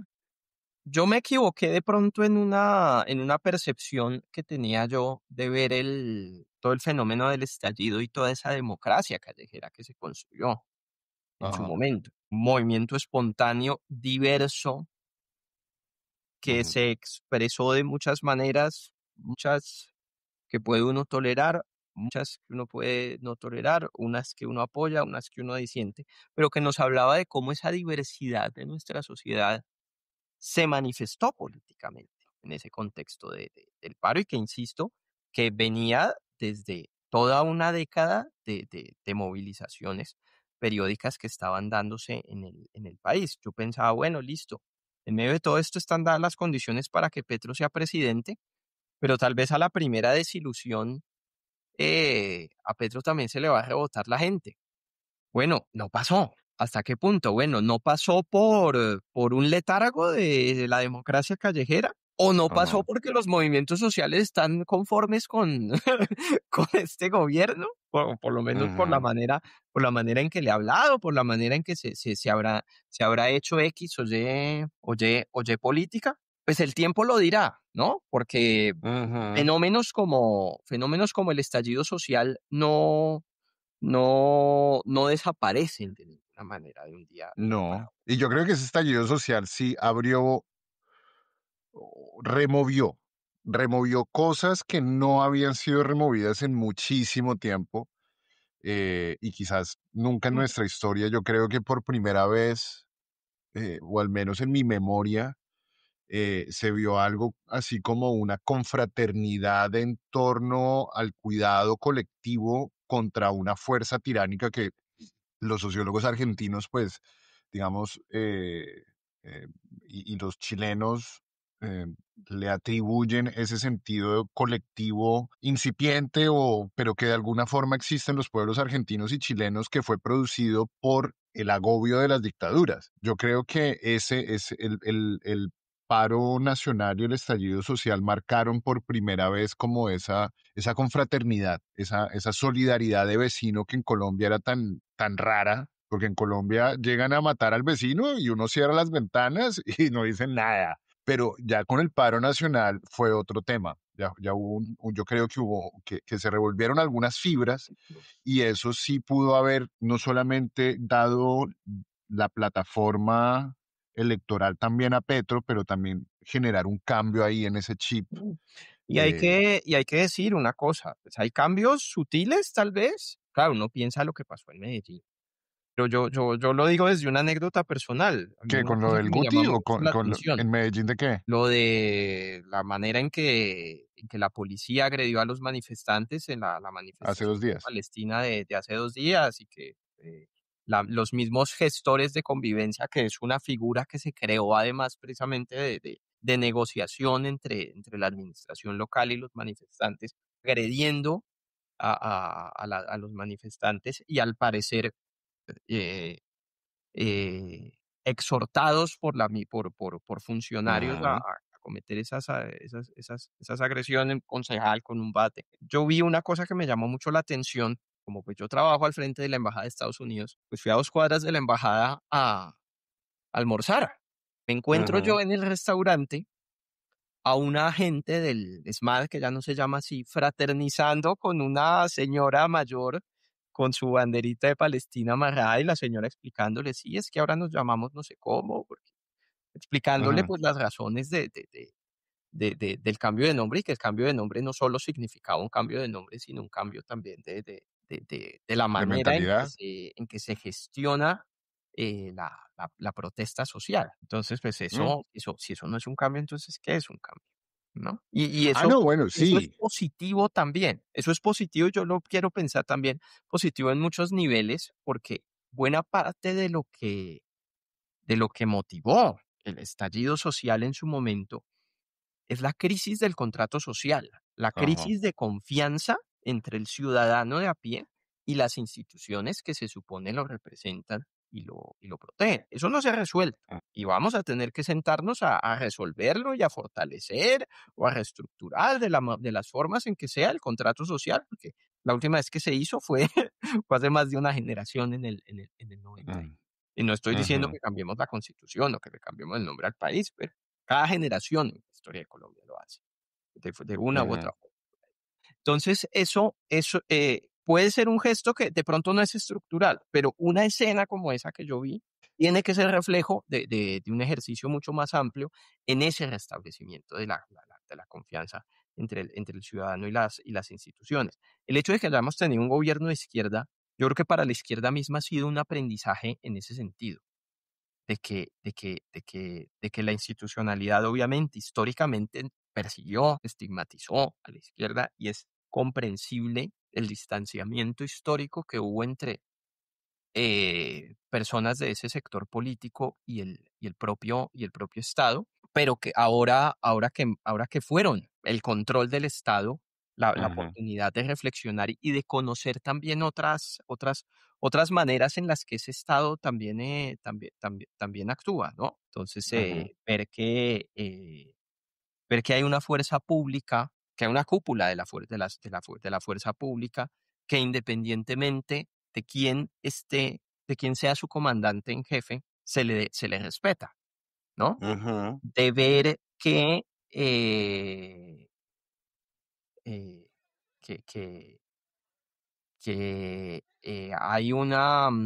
hay hay límites y hay incapacidades logísticas, de presencia por parte del Estado que no necesariamente ocurren por desidia, sino por, por, por otro tipo de carencias que no tienen que ver ni siquiera con la posición ideológica de quien estaba al frente del Estado, sino ujú, de que hay que ponerse de acuerdo en proyectos mucho más, de mucho más vuelo a la hora de cómo vamos a solucionar las crisis de orden público que no se han resuelto, las ujú, necesidades de sectores desfavorecidos, de comunidades que se encuentran en las regiones periféricas que no dan votos, pero que ujú. son también parte del país y que el Estado debe atender. Entonces, y esos aprendizajes, pienso yo, también hay que valorar. Hay muchos. Y por ejemplo, uno de las victorias que más remarcaba el profe Sanín era que ya no vemos fuerza pública asesinando o Mm, mutilando a la ciudadanía. claro, Y eso, tristemente, es algo que hay que celebrar en Colombia. pues. Irónico. Em, ¿Y vos sí crees que Petro pueda cambiar la mentalidad tan paramilitar que les habían metido en la cabeza las Fuerzas Armadas en estos 4 años? ¿Crees que Petro pueda alcanzar a cambiar eso? Bueno, y es que yo digo no necesariamente Petro. Una cosa es la generación de la educada en mentalidad de la Guerra Fría, de la doctrina contrainsurgente, De la Escuela de las Américas. que se retiraron ya y que hoy gobiernan la agenda de entidades como ACORE, a quienes, a buena parte de de una oficialidad actual que se formó ya en otra doctrina, que se formó ya que son hijos de la, la incorporación de, de las normas más recientes del derecho internacional humanitario, que son hijos de la Ujú. Constitución del 91 y no del estado de sitio. Entonces, pues, no es solamente algo que venga de una posición del actual gobierno, sino que hay dentro de la misma fuerza pública sectores que pueden estar alineados en esos cambios de mentalidad. ¿Será? Porque es que se me O sea, hace difícil que existieran, hasta el gobierno de Duque, la única mentalidad que bueno, pero cabía. es que depende también del gobierno que los nombra. Yo cuestiono muchas cosas del gobierno de Santos. No era lo mismo ir a Mejía, por ejemplo, que era en ese momento el comandante, defendiendo el acuerdo de paz, Gurizati en televisión buscándole la lengua y el tipo a no dejarse, a uno de sus sucesores que fue, eh, ¿cómo era que se llamaba? Que fue Zapatero, ¿no? El Sí, ajúa. son, Ish. son, son maneras radicalmente opuestas de, de, de Yo no, ser no, la bueno, voz no, del no, estamento castrense. no puedo Es creer, no, algo bueno, y es algo que viene también de la doctrina, pues, de la manera en que se construyó también la doctrina contrainsurgente de la Guerra Fría. Muchas de esas voces existieron en su momento, fueron silenciadas, otra cosa. Ujú. Ah, Pero, y su en los influencia años no se ha 60, acabado. Alberto Ruiz Noboa, el mismo establecimiento civil le puso, lo etiquetó como golpista. ¿Cuál era el golpe que promovía Ruiz Noboa? De defender que la violencia en Colombia y esa violencia insurgente inspirada en Cuba eh, tenía unas causas sociales y Ah, económicas que había que enfrentar primero. Ese eso era es el, ese, pecado ese era decirlo el, gol- allá, ese bro. era, ese era el golpismo de Ruiz Novoa por el cual fue estigmatizado por Guillermo Eso, León Valencia. lo diría en un cóctel. Ya, eso ya. No, porque lo dijo, porque lo decía en la escuela militar, por eso lo sacaron. Claro. Que claro, No, es que por eso mismo digo, La, por la eso mismo doctrina digo que Lleras, es. la doctrina Lleras en el Frente Nacional es la de decirles, nosotros les delegamos a ustedes el control de la seguridad para que no se metan en política. Tenía unas razones históricas y en el contexto de neutralizar la influencia de los militares durante la dictadura de Rojas Pinilla, pero luego se volvió en hagan lo que quieran, ¿no? Pero pues aparecieron voces críticas a ese, y claro, por un miedo a otro Rojas Pinilla, se empezaron a estigmatizar muchas de esas, pues claro, había voces críticas de decir, eh, necesitamos necesitamos impunidad, a voces críticas a necesitamos enfrentar esto de otras formas, no Ajá. solamente desde el plomo. Ajá, que sí, es que hasta Duque y bueno, quizás hubo un pequeño lapso, una separación durante el gobierno de Santos, porque pues en esa época era más importante el proceso de paz, pero esas fuerzas militares siempre han estado inexorablemente conectadas con el verdadero poder. Y mucha gente dice que el verdadero poder en Colombia son los antiguos mandos militares de gente que no conocemos ni siquiera el nombre, yo creo. Pero no fue sino hasta la purga que vino a meter Petro en este gobierno y el cambio de discurso radical a donde no se le puede apuntar las armas al pueblo y una fuerza armada que defienda los derechos humanos, una fuerza armada que en realidad combata el narcotráfico, una fuerza pública, porque pues yo creo que todavía nos acordamos de los videos de policías cargando avionetas de cocaína.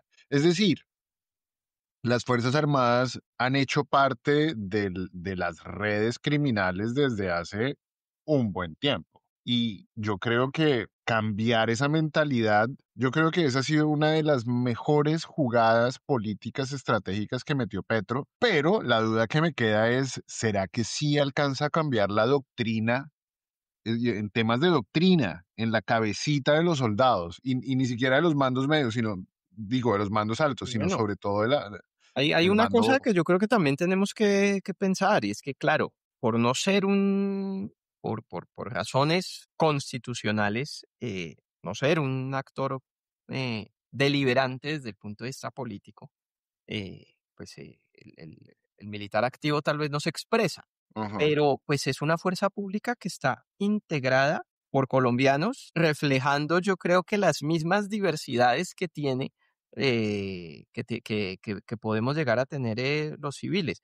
Hay una cosa que, ajá, que a mí en su momento me sorprendió. Estamos hablando de muchas cosas que nos sorprendieron que quienes vivimos la época del Uribato. Yo pues llevo ajá, ya muchos años haciendo visitas guiadas al Capitolio. Era el segundo gobierno de Uribe, estamos hablando año 2008 más o menos. Un grupo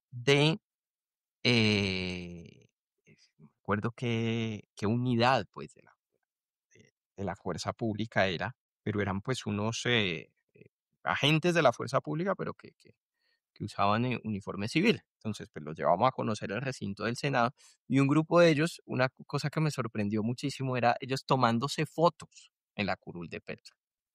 Que claro, yo comienzo ajá. pues en medio de los prejuicios que uno también tiene, sobre todo cuando uno es más pelado. Yo, uy, ojo, ojo que esa es la curul de Petro. Sí, sí, pues que acabo de ver el nombre, como enfatizando, sí, es que está mi ídolo. O cuando, pues no era, ¿Ah, no sí? son, no son, no son, no son deliberantes. Sí, ¿cómo hay militares uribistas, hay militares petristas, ¿por qué no? O que Ok. van a simpatizar Y también en por esa decisiones época, políticas. De pronto hoy día estarán algunos decepcionados, o habrá algunos que se habrá, que habrán que habrán tenido simpatía por ideas de derecha. Pues habría que mirar, ¿no? ¿Qué pasaría si se le, si se, porque mucha gente piensa automáticamente, no, es que si se le da el voto a los militares van a votar por el uribismo. Necesariamente, ¿por qué? Mm. La fuerza Bueno, pública pues, es diversa y es amplia. Lo mismo que uno dice, ¿no? Hay una oficialidad, hay una reserva, hay unos, yo, y lo digo pues sin ser experto pues en el tema. Y las discusiones también de impulsar este proyecto, sus últimos años ha sido parte de la agenda de derecha, sobre todo del centro ajá, democrático. Pero es una cosa que hace más de 20 años propuso Lucho Garzón como candidato presidencial. Es algo que en los países que se ha implementado los últimos años acá en el barrio, es en Ecuador, ante el ajá, correísmo, ha sido en Bolivia, ajá. eh, Y pues si ahora está a la derecha, no sé. sí, pero votaban por Entonces, el correísmo o votaban por el MAS en Bolivia también, sí, si ok. nos atenemos también a esa situación. Raro. Mm, Pues bueno, toca ver pues, porque además Colombia siempre ha tenido un influjo y un adoctrinamiento muy a lo Narváez. Pero bueno, ojalá ese cambio social, yo no, creo que mire, es tan eh, necesario. los obviamente habrá uribistas y eso, pues, también es legítimo, ¿qué hacemos? Pero también son generaciones de integrantes de la fuerza pública formados en otros en otra mentalidad, Ujú, formados en cursos de es que los de Acore no les tocó eso.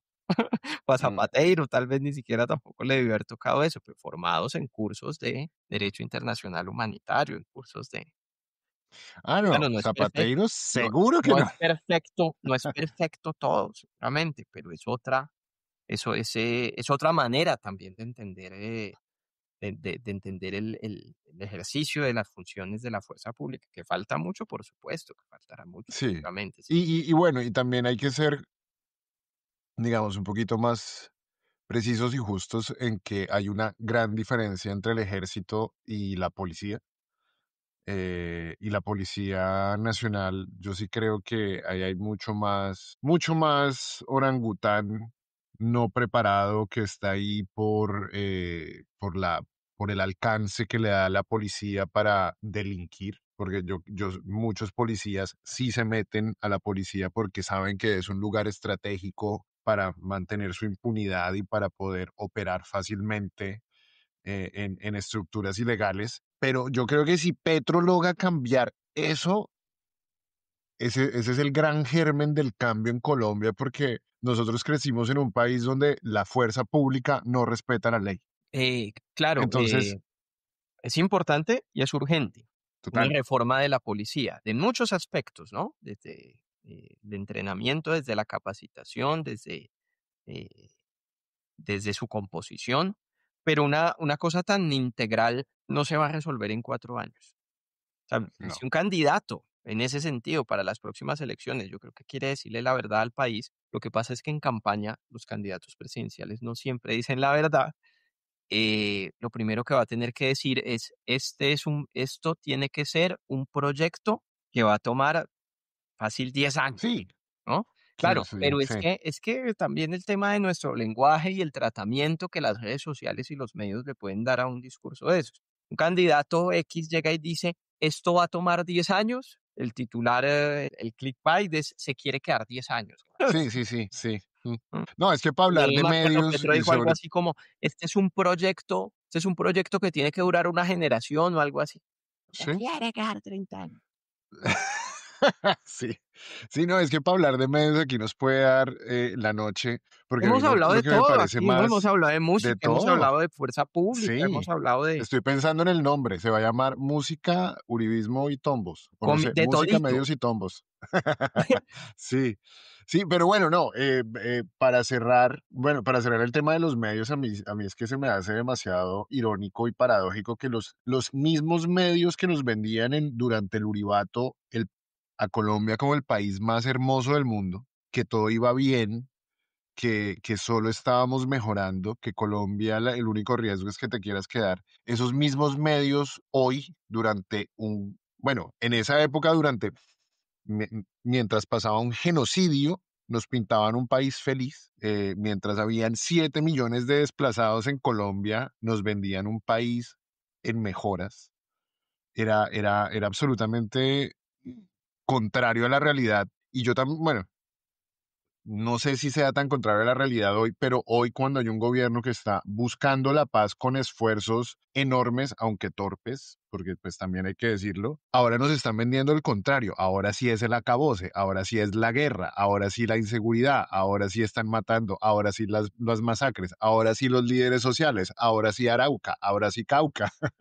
Mientras que en esa época eso no importaba y yo creo que ese balance, si pudiéramos hacer esa comparación, encontrando el archivo de los 2000 para compararlo con lo de los 2000, ahí es donde quedaría perfecta la hipocresía de los medios, de los Sí, y mismos es que medios. eso, yo digo, es un tema también de de de de cómo nuestro lenguaje político ha caído en esa idea de la grandilocuencia, del sensacionalismo, y hablo lenguaje político en el sentido amplio. Lenguaje de los Ajá, políticos en campaña, lenguaje de los funcionarios en redes sociales, muchos, o el lenguaje de los periodistas que mal que bien contribuyen a la formación de opinión pública. Todo es un ajá, fatalismo, todo es un catastrofismo y a partir de eso se construyen agendas, ¿no? O todo es ajá, sensacionalista, ¿no? sí, Las marchas de la oposición son las movilizaciones más importantes de la historia de Colombia. ajá, Sí. sí, O sea, hasta negando su propia historia. Como ajá, el uribismo que logró sacar tanta gente en 2008, ahora va a decir que que que las movilizaciones contra Petro, que son una más, como que son un sí, primero de mayo cualquiera, ajá. son las más importantes en la historia de Colombia. Y así Sí, el país nada en coca. Obviamente, el narcotráfico es un problema tremendo y hay que mirar cómo se ajá, resuelve, de qué manera, a través de qué estrategia. Pero nada damos en coca, ¿no? ¿Dónde está? ¿Dónde, dónde, dónde está? A ver si vendo, entonces, porque yo aquí no estoy nadando. ujú, O sí, este es el peor gobierno de la historia de Colombia. Es decir, claro que el sistema de salud, hay aciertos, hay desaciertos en en el esfuerzo por reformarlo, pero cómo vas a tener la irresponsabilidad y la boconería de comparar eso con el genocidio en Palestina? Que lo ujú. hace, está No, haciendo. es que ahorita, Sectores de ahorita los medios políticos y tienen sectores mucha más, periodísticos. ¿Cómo cómo ahorita los cómo medios tienen, ¿Cómo haces esa irresponsabilidad? Y seguramente en el contexto del paro o de la oposición al gobierno Duque, con todo y los desaciertos notorios y las cagadotas del gobierno Duque, seguramente también en el ejercicio de la oposición se incurrieron en, en, en en expresiones exageraciones o catastrofistas, imprecisiones. seguramente Sí, sí. terribles, que sabremos juzgar con el tiempo, pero pues es que de eso no se trata entonces, de caer tampoco en en ese mismo lenguaje. Y no se Ah, trata, y no es el ejercicio hipócrita es que hay que mantener las formas, no, hay que juzgar, por supuesto, hay que hacer control ciudadano, no, que pues es que en la medida de Colombia las está cosas. atrapada en la tiranía de las formas, marica. Colombia vive atrapada en la tiranía de las formas hace muchos años, creo que siempre. Colombia no ha salido de la tiranía de las formas y sobre todo de las formas ajustadas a los gustos de las élites. Hace muchísimo, hace muchísimo. Yo creo que ese es uno de los problemas más transversales a toda la construcción de opinión en Colombia, porque en muchos casos el análisis gira en torno a las formas y las formas sabotean el debate sobre el fondo, en muchos casos y sobre todo en muchos círculos. Pero bueno, yo creo que ya nos estamos alargando mucho. Quiero cerrar con una pregunta que a mí me gusta preguntarle a los historiadores, y es que tú sabes que como que todas las generaciones han tenido la impresión o la sensación de que son la generación del fin del mundo, de que ahora sí se fue toda la mierda, que los de Vietnam creían que Vietnam era el final del mundo. Los de Irak creían que ese ya era la Tercera Guerra Mundial. Cuando las Torres Gemelas, yo dije, el mundo se va a acabar, Pero ahora sí tengo la impresión, mano, que todo se está yendo a la mierda. Pues mira, yo quise cerrar mi libro en medio de reflexiones sobre las incertidumbres de la Ajá, política, las incertidumbres del cambio climático, de sucesivas crisis que podemos afrontar como sociedad, a partir de la idea de que el pasado nos puede ofrecer lecciones, y lecciones de colapsos, de crisis, dificultades a la hora de convivir muchas veces. Eh, Ese pasado nos puede hablar también de capacidades de restablecer la convivencia, de llegar a acuerdos, renacimientos. okey. Yo digo también, las sociedades, las civilizaciones pasan permanentemente por fines del mundo. Lo que pasa es que no Ajá, vivimos lo suficiente para atestiguarlos. okey, El mundo, por lo menos en esta parte del mundo, el mundo se acabó hace 500 o 400 años. El mundo colapsó. Había en esta parte del mundo, o sea, lo que hoy llamamos Colombia, ya cerca de 5 millones de habitantes hace 500 años. ah, 100 años después solo quedaban 500.000. okey. Y, y, Y se y la, acabó el mundo, sí, es sí, se verdad. acabó Y el mundo, volvió a se renacer. acabó el mundo y volvió a renacer.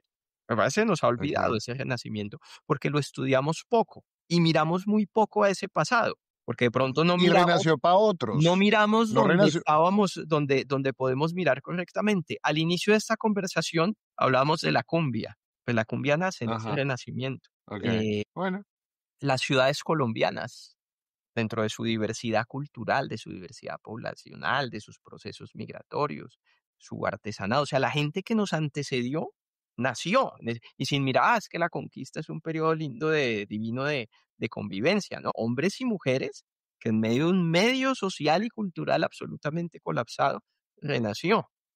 Y la arqueología nos ha enseñado que mucho antes se pasaron por contingencias ya tal vez no humanas, pero sí eh, ambientales, ¿no? Entonces, ujú, La Guajira no siempre fue un desierto, pero ahí logró vivir gente y logró adaptarse okey. a esa Me das transformación tan radical de ese. Lo que pasa es que fue hace mucho tiempo y no había ni escritura y ajá, nos hemos enterado es hace poco a través de la arqueología que eso pasó hace como 800 años, más o menos, ¿no? ajá, Entonces, el pasado nos da okey. lecciones e incluso cosas mucho menos trágicas comparativamente que hemos vivido, pero muy trágicas para lo que nos ha tocado. Nos ha, nos ha, nos ha enseñado también ese tipo de cosas. Bueno, te cuento que me mató esa reflexión de cierre. Me da esperanza, en realidad. Sí, claro, lo que hemos vivido es terrible como sociedad, por Está supuesto, muy pero pasado. al lado de lo que han pasado, de lo que pasaron siglos anteriores, esto no se compara, claro. Sería grosero decir esto no es nada a la gente que sufrió, Ujú, sí, que sigue sufriendo, pero si algo nos enseña es, si hay momentos de crisis, si hay momentos de violencia, si hay momentos de dolor, también hay momentos de reflexión sobre esa crisis, sobre esa ujú, tristeza. okey, Hay un libro que me encanta, que sacó hace unos años la Universidad Externado de Margarita Garrido y Daniel Gutiérrez, grandes historiadores, que se llama Paz en la República. Y es un libro que habla de las guerras civiles del siglo XIX, pero no habla de las guerras civiles. Habla de lo que no solemos pensar cuando miramos ese pasado y desde la ujú, necesidad que tuvo la clase dirigente de sentarse a hacer la paz en ese contexto okey, y de cómo eventualmente les pudieron funcionar esas paces, ¿no? Entonces, okey. eso, Bueno. claro, hay que materializarlo y hay que resolver muchos errores y muchas desidias que en su momento se cometieron, pero ¿quién se iba a imaginar, ahorita que hablamos del Uribato, quién se iba a imaginar Ujú, en ese momento que 10 años después las FARC se estaban desmovilizando? Eso no cabía en la cabeza de ujú. Sí, ese plot twist no se lo esperaba a nadie. no se lo esperaba nadie. Y pasó, pasó. Lo que pasa es que Ujú. nos faltó amarrarnos los pantalones para que eso es, bueno, eso yo creo que dará para otro podcast. Va, otro Eso es podcast, sí. Oye, sí. la gran tragedia del liberalismo colombiano, de creer muchas veces que todo se soluciona en el papel, que las Mm, revoluciones solo transcurren en el papel. Ok, no, eso está buenísimo para hacer otro podcast, pero ya, cerrando, mira que usaste una palabra que se llama renacimiento y yo había usado esa palabra en otro contexto porque pues este podcast también lo creé bajo la impresión de que hay un renacimiento intelectual en Colombia. Yo creo que hay una nueva generación de jóvenes pensadores en las cuales te incluyo a vos porque, Marta de parce, ese cáliz. eres interesantísimo, porque una delicia esta charla. No, muchas gracias. Pero sí, es verdad que yo creo que después de toda esa época tan oscura de los 80s, 90s, 2000, 2010 en Colombia, que en Colombia la academia y la élite intelectual era tan cerrada en esos círculos cocteleros, mediáticos, muy pocos, muy chiquitos. Yo creo que sí estamos viendo un renacimiento intelectual. Yo creo que te meto a ti, te meto a Tomás, meto a Juan David Correa, meto a Harman, meto a gente que está tratando, por lo menos en tu caso, de veamos la historia con una óptica diferente, con un ojo diferente y salgamos a contarla a los pelados y digamos hacerla más colectiva, más común, más digerible.